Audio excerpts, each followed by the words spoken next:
Mesdames, Messieurs, bonsoir. Nous nous rendons officiellement en été lundi. D'après les prévisions de la météo, la pluie d'été n'est pas attendue avant deuxième semaine décembre et n'a donc un mois et demi pour nous gérer nos bonnes ressources en eau pour qui nous pas retrouvons-nous en situation de crise d'ici la fin de l'année.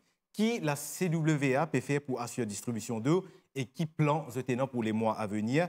Comment Water Resources Commission pour gérer le nécessaire pour alimenter la case, ban business et ban terrain agricole, qui situation dans nos ban réservoirs et nappes phréatiques et qui ban projet à venir pour assurer un système de distribution d'eau durable. C'est un sujet qui nous pour aborder à Zodi avec nos deux invités en studio, Shyam Tanou, directeur général de la CWA, et Lomesh Djogou, directeur Water Resources Commission. Messieurs, bonsoir. Bonsoir.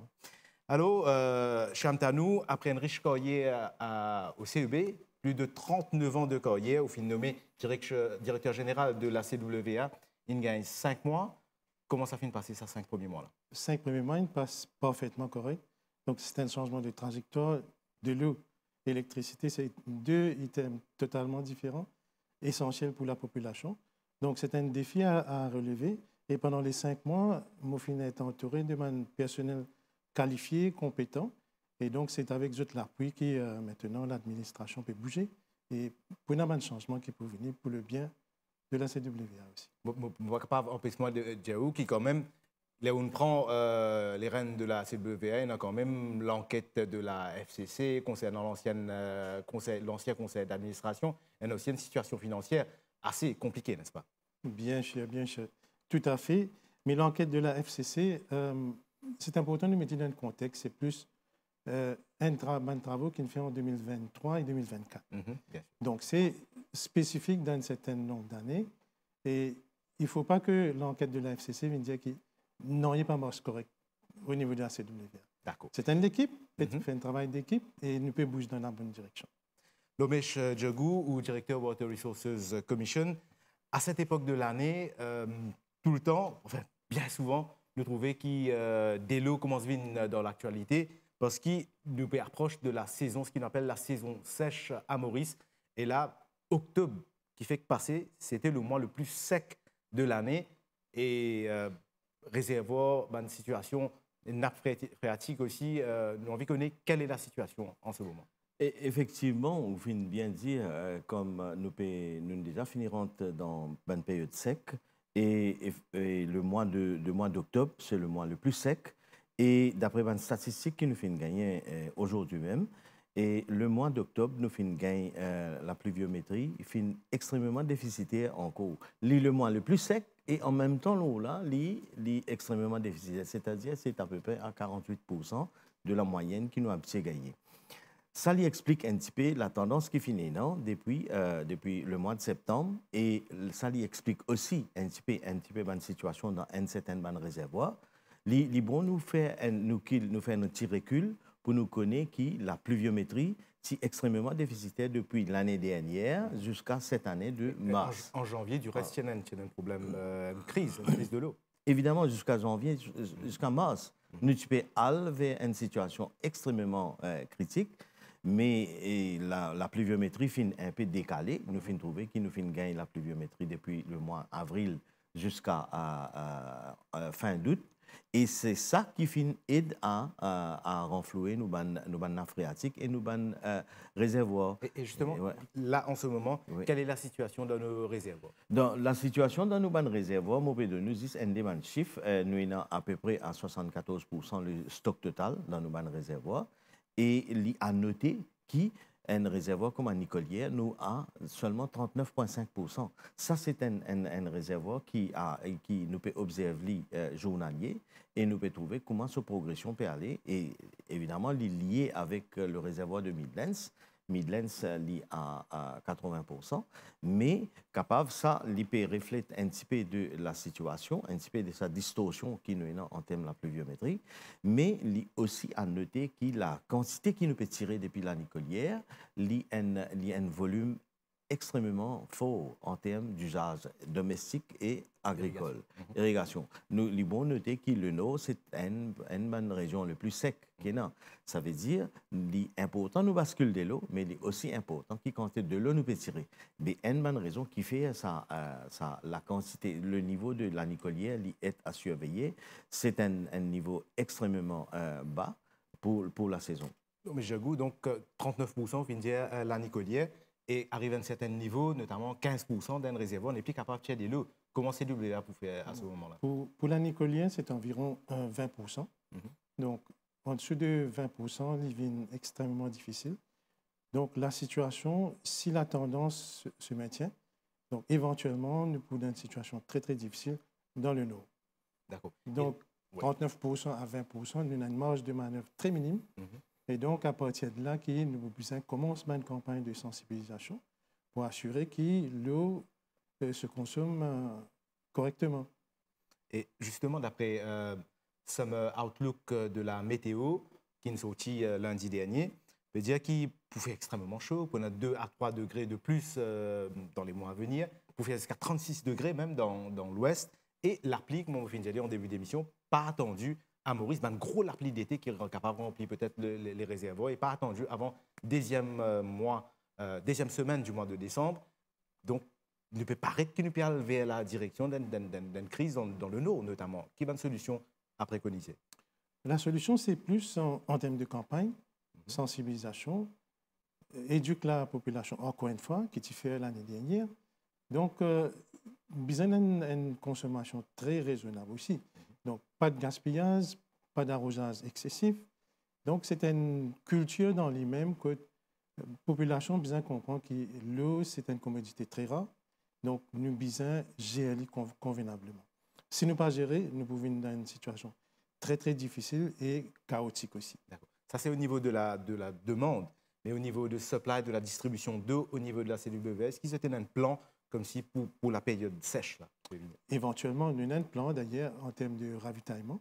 Si la tendance se maintient, les heures à laquelle la population peut gagner de l'eau, évidemment, nous pouvons ramener à un niveau raisonnable parce que si la pluie pas tombée. Si la pluie a tombé. Mais nous devons gérer jusqu'à la fin de l'été. Donc, si peine à la pluie... La fin de l'été, c'est jusqu'à avril l'année prochaine. Jusqu'à avril. Donc, nous devons gérer le peu ce qu'il y a pour desservir la population. Et là, M. Diogo dit qu'il y a nappe phréatique PBC. Oui, justement, nous parlons de cause nappe phréatique. Nappe phréatique, quelle est la situation Et comment M. Tanou peut dire, nappe phréatique, au côté de l'île déjà, comment je viens de dire, auparavant, nous faisons 2 pas en arrière pour nous guetter la pluviométrie. La pluviométrie déficitaire depuis l'année dernière. Nous, dans nappe phréatique, je n'ai pas fait une pick-up entièrement, comment nous dire. Ce qui vient d'arriver, quand je n'ai pas fait une pick-up en entier, ça veut dire que nous avons un déficit et déjà, ce déficit-là n'a pas fini d'être comblé avec sa pluviométrie qui nous fait gagner ici là, en hiver.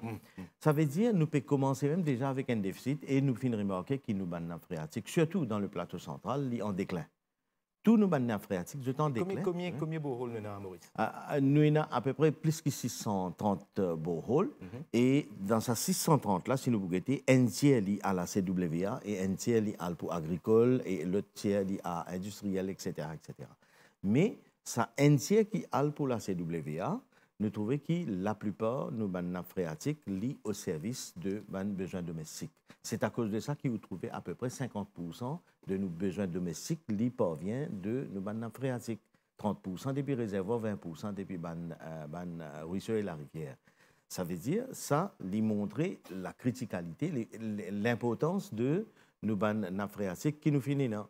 Et ce qui est aussi important, juste pour ajouter à ce que M. Tanou fait dire là, et en termes le Nord, les bons ressortir qui, dans l'immédiat, ou bien depuis l'année dernière, le mois d'octobre, novembre et septembre, etc., il y a un forage, tout ça qui peut forer dans le Nord, qui aide à pallier un manque un petit peu dans une région un peu ad hoc, un peu localisée, que nous faisons un forage et puis nous mettons ça en service. Justement, parce que je connais le forage, il y a un puits de forage, il y a pour autant, il fait partie d'un plan, le plan Marshall, qui le ministre vient de présenter au cabinet, le ministre Assia Vaden. Nous vous revenons là un petit moment. Et si nous faisons un petit peu irrigation dans le Nord, parce qu'il nous connaît quand même, c'est un souci pour les planteurs. Il annonce la décision qui, depuis le 3 novembre, donc lundi qui fait que passer, vous êtes capable d'arroser une plantation de légumes seulement 2 fois la semaine et empêche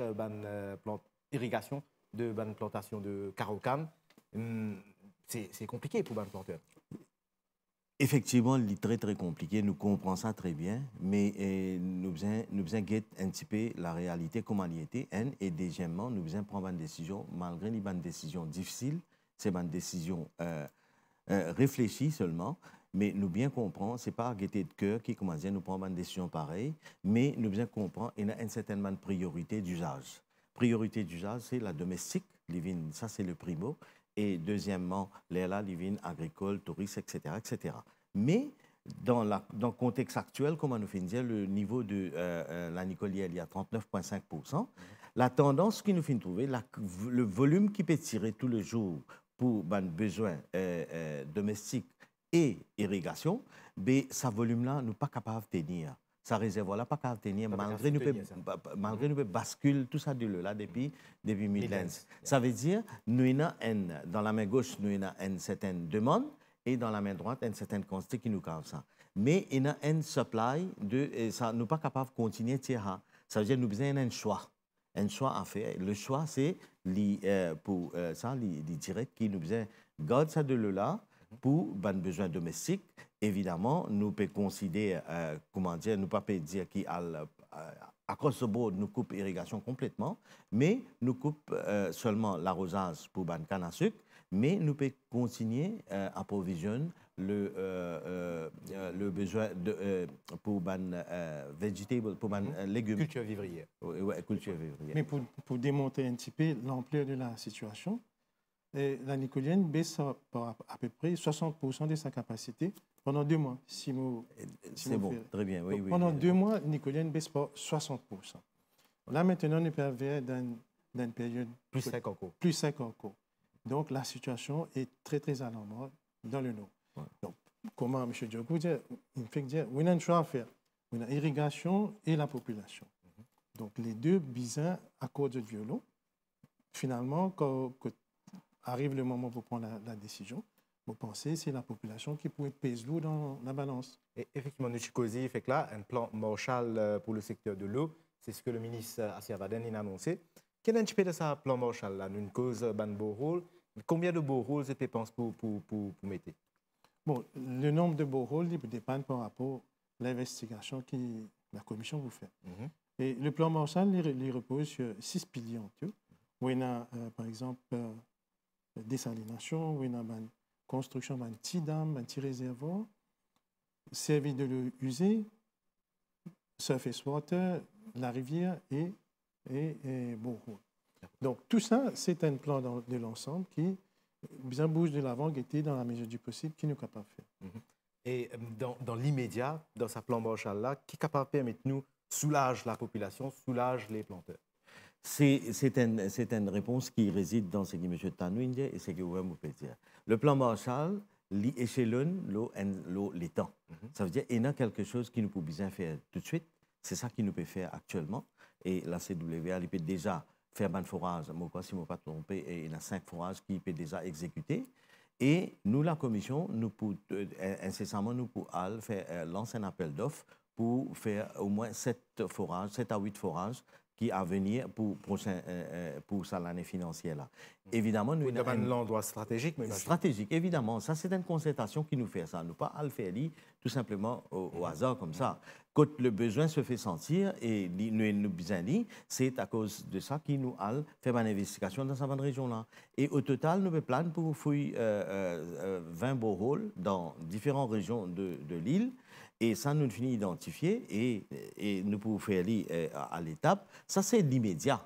Mais il y a les autres initiatives qui finissent différents pillars dans le Marshall Plan. Ça, ils peuvent un petit peu dans le temps. Et il y a une investigation, il y a une étude, il commence déjà. Par exemple, aussi qu'il y a un dessalement de l'eau salée. Oui. C'est très intéressant. Nous causons un check Peter, messieurs. Mais j'ai envie de peut-être nous rebondir l'eau. Water Resources Act qui a été voté en novembre dernier, puisque nous pouvons cause borehole, nous pouvons cause. Est-ce que il y a un rôle qui trouve le bon terrain privé. Oui. Et est-ce que CWA est capable d'enlever ce bon terrain privé là pour prendre de l'eau là-bas aussi, ou bien il y a seulement le tiers qui est utilisé tout à l'heure? Parce que la loi permet maintenant à tiers de l'eau dans le terrain privé. Nous mettons une parenthèse ici, dit important, nous comprenons que le Water Resources Act vient dans un contexte, et ça ici, un long overdue piece of legislation, comment dire. Ça est venu l'année dernière, le 1er novembre, fin être proclamé, et il vient dans un contexte de quand nous avons beaucoup de fragmentation de nos législations dans le secteur de l'eau. Le Water Resources Act, l'IFINVIN, combine ça et il y a l'esprit intégré. Intégré veut dire que pas seulement nous gagnons seulement de l'eau dans nos réservoirs, nappes phréatiques, etc., mais il peut venir beaucoup plus large. Mais quand nous prenons l'aspect comment nappe phréatique, il y a une section même dans sa loi là qui pousse ça. Assez, on peut poser la question de est-ce qu'il nous capable de prendre si il y a une situation de détresse. Évidemment, on connaît. Le bottom line restait qui tout de l'eau appartient à l'État. Ça veut dire n'importe quoi qui était. Évidemment, nous comprenons la sensibilité pour le secteur privé ou même le terrain privé. Et là, vraiment, nous sommes bien remercier nos collaborateurs dans le privé. Je jouer le jeu. Ce qui est important quand nous avons besoin de l'eau et quand nous avons besoin de borehole qui trouve dans le terrain privé là, avec une concertation évidemment, la CWA et nous-mêmes ensemble. Là, nous allons nous joindre, nous guetter comment nous sommes capables de desservir la population. Rappelle bien le bottom line, rester qui le domestique is le primordial, la priorité. Ouais. Au niveau CWA, Monsieur Tarnou, il y a aussi, puisque nous avons un projet qui est dans le plan Marshall, il y a aussi Containerized Pressure Filters qui d'ailleurs à Bossonge, le ministre qui tient là-bas. Et il y a une quinzaine, je crois, qui peut installer. Il paraît quand même un projet très intéressant, n'est-ce pas? Oui, c'est un grand projet. Et le CPF, Containerized Pressure Filter, et nous servit pour filtrer de l'eau de rivière. Donc, le plan il est comme ça, qui nous est capable de capter tout le monde de l'eau qui a vers la mer. Donc, nous avons un petit barrage, nous avons un CPF qui nous met un petit peu partout avec la pompe, nous pomper, nous filtrer et puis nous injecter dans le réseau. Donc, ça, c'est le projet de 15 CPF. Là, il y a l'étape de Fermeture Tender qui prévoit pour 24 novembre. Et ça, l'analyse pour faire au niveau du CPB et probablement à Word pour venir bien après. Donc, ça, c'est un projet dans l'île. Mais il faut prendre les temps, ça aussi. Il faut prendre un petit peu de temps. Mais il y a un élément qui est très important qui nous besoin, quand nous cause de l'eau, nous besoin cause d'efficience aussi. Il y a un thème qu'on appelle le non-revenue water. Je vais expliquer d'une façon très simple. Où produire 1000 litres de l'eau. Ce qui rentre dans la case consommateur, c'est 40, c'est tout. Vous perdez 60% de pertes qui vous dans le système. Avec tuyau, on peut dire. Oui, avec, donc là, la question, c'est comment nous, parce que nous cause l'économise de l'eau, nous cause sensibilisation, mais nous cause... Puisqu'il a moitié, en fait. Nous perdons 60%. Donc, qu'est-ce que nous peut faire? Il y a un projet à l'étape nationale, c'est pour remplacer à peu près 114 km de tuyaux avec l'aide indienne qu'on appelle Indian Line of Credit. Donc ça, pour aider nous, pour empêcher, pas empêcher le gaspillage, mais pour empêcher un petit peu, pour arrêter ça, l'hémorragie, perte de l'eau, qui n'est pas due à consommateurs et les autres systèmes, mais c'est nous, un tuyau qui date de 50 années. C'est un tuyau en ciment, un tuyau l'acier, qui nous a remplacé. En fait, c'est vrai qu'il y a un projet de l'ancienne administration pour remplacement des tuyaux, mais nous trouvons quand même, ce qui a été rapporté dans la presse, qui beaucoup de travaux peuvent faire selon les normes, selon les spécifications. Est-ce qu'ils ne passent pas derrière réel l'eau savant site là à checker, M. Tarnou? Le projet qui me dit, c'est un gros tuyau 250 mm, probablement 300 mm. Pour le fameux projet Xina 2023-2024, remplacement des tuyaux, c'est là que la FCC vient avec le rapport. Il démontrait beaucoup de lacunes et l'enquête n'est pas encore terminée. Donc, nous attendons l'autre volet. La CWA collabore pleinement. Il y a une recommandation qui nous met, est-ce qu'ils peuvent suivre cette recommandation? Bien sûr. Donc, de par la loi, nous obligés de mettre en pratique toutes les recommandations. Si nous ne pas faire, c'est une offense d'après la loi. Et donc, c'est nous devoir assurer qu'ils nous mettent tout en place. C'est un rapport, le premier rapport, c'est en termes de gestion. Donc, la gestion de la pose d'études en 2023-2024 a été mal faite par l'ancienne direction. Donc, c'est maintenant qu'il nous besoin corrige tout ça. Mais dedans, le même personnel qui fait les travaux, c'est le même personnel qui pour là demain et après-demain. Et avant aussi. Jamais fini autant de critiques à la CWA concernant les travaux que CWA peut faire. Donc là, nous pouvons bouger. Même l'équipe, capitaine Insensé, bateau coulée. Donc là, nouveau capitaine. Donc là, nous pouvons bouger dans une direction pour redonner vie à la CWA. Bon, il y a aussi l'Agence française de développement, puisque nous avons différentes mesures qui sont capables d'amener une différence dans le long terme. L'Agence française de développement qui peut donner un coup de main pour un plan pour le secteur eau dans le long terme, n'est-ce pas? Ah oui, Kravis, ça c'est extrêmement important. On connaît, nous, pour un secteur de l'eau, nous sommes capables cause mobilise beaucoup de l'eau en termes forage, en termes de barrages, etc., etc. Ça, c'est un aspect pour améliorer la situation dans le secteur de l'eau. Mais également important, c'est le cadre institutionnel et légal et en même temps la politique de l'eau. C'est ça qui le AFD peut support pour faire l'étude-là. C'est nous déjà ce qu'on appelle une National Water Policy datant de 2014. Ça, dans un certain contexte, maintenant, il y a un développement durable, etc., un objectif, et évidemment, il y a un Paris Agreement, tout ça pour le changement climatique. Tout ça, c'est nous intégré dans nos National Water Policy. Et en même temps, il y a un master plan intégré de secteur de l'eau qui peut faire, qui peut être étudié maintenant. Évidemment, il y a les autres aspects comme biodiversité, comme une stratégie IAIS, etc. Parmi les mesures durables, il y a aussi le projet de dessalement d'eau qui paraît très intéressant, qui est annoncé par le ministre de l'Énergie. Il y a encore une expression of interest par rapport à un projet de dessalement d'eau. Est-ce qu'il est capable de représenter une solution pour le long terme? Vous connaissez, pour le secteur de l'eau, quand il y a un gros problème, toute option là. Toute option là. Et une option qui, c'est une bonne pillars de sa Marshall Plan là, c'est ça même le dessalement. Le dessalement veut dire évidemment, besoin de sur considération l'environnemental et sur l'aspect coût qui est attaché à ça. Mais dessalement, il y a toujours une option. Mais pour le moment, il y a les autres... il y a un gros projet. Là, nous avons un problème pour résoudre dans le court terme, nous allons dire. Monsieur Tanou, dis-nous au niveau CWA, est-ce qu'il nous peut aller irrémédiablement vers une coupure d'eau par rapport à la situation qu'on va lui présenter? À ce stade, je vous dis ou non.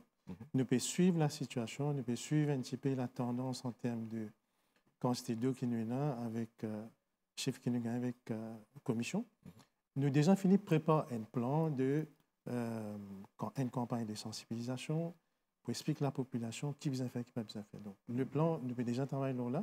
Mais à ce stade-là, aujourd'hui, non, nous pas dans la crise, mais il y a un plan au cas où nous pas gagner la pluie et la période sèche continue et aussi, on va dire, l'été jusqu'à avril. Donc, si la situation la tendance se maintient, évidemment, pour une décision qui peut venir après. Parce que quand même, tout à l'heure, je retenais quelque chose au niveau de ban réservoir. En général, nous 73%. Par rapport à 2024, nous sommes environ 57%. Donc, ce n'est pas catastrophique à l'heure actuelle, n'est-ce pas? Mais vous connaissez, ça même qui est le mal. Vous connaissez, chiffre ça. Il dépend comment on prend l'île. Mais l'important qui nous ressortit, qui est un aspect qui nous fait le scénario planning, nous finissons connaître si dans un tel scénario pluviométrique, nous avons un certain qui côté nous peut être la situation dans tous nos réservoirs fin décembre, fin janvier, fin février, etc. Nous finissons trouver comme par exemple si comment dire nous pouvons continuer pareil, une tendance comment nous était le réservoir de Midlands nous pour à 15% en janvier. Ça veut dire ça, c'est un outil de décision qui nous besoin prendre dès maintenant. Ça veut dire si nous avons prendre une décision, prendre une décision pour gagner un coup pour chaque réservoir, comment nous pour ça. Là, à partir de là, comment l'évolution climatique paye, non? Et comment nous finissons trouver que météo peut dire pour la plus déficitaire pour saison pluviométrique même. Mais ça veut dire nous dès maintenant nous besoin finir commencer à prendre une précaution et nous besoin mettre des mesures en place. C'est ça qui nous peut déjà faire à partir de un scénario qui nous peut déjà faire un forecast tout ça. Dernier mot, Cham Tanou. Un appel peut-être en direction du public, être judicieux dans l'utilisation de l'eau. Mais le public, moi invite le public toujours servir de l'eau judicieusement. Et il y a une scheme qui met de l'avant à travers le gouvernement, la Banque de développement. Il y a une scheme pour Water Tank. Donc, je demande à la population, surtout une place que un petit peu pas gagner beaucoup de l'eau, de bénéficier de ce système-là. Et ça pour aider aussi en termes de usage de l'eau. Donc, tout ça là, il y a une culture même bien changée. Voilà, j'espère que mondiali, l'appel, c'est que la culture même des Mauriciens, la gestion de l'eau, bien sans peut-être un petit peu comme Rodrigue peut faire, nous faire un petit peu pareil comme aux autres. Merci, monsieur. L'émission est terminée. Déjà, je connais Chicago beaucoup. Merci à vous, donc, Cham Tanou, directeur général de la CWA. Merci à vous, monsieur Djagou, Lomouche Djagou, directeur Water Resources Commission. Nous vous retrouverons bien sûr pendant la saison sèche et nous osons espérer que le public vous prend conscience de l'importance de préserver l'eau. Merci de votre attention. À très bientôt. Merci. Merci.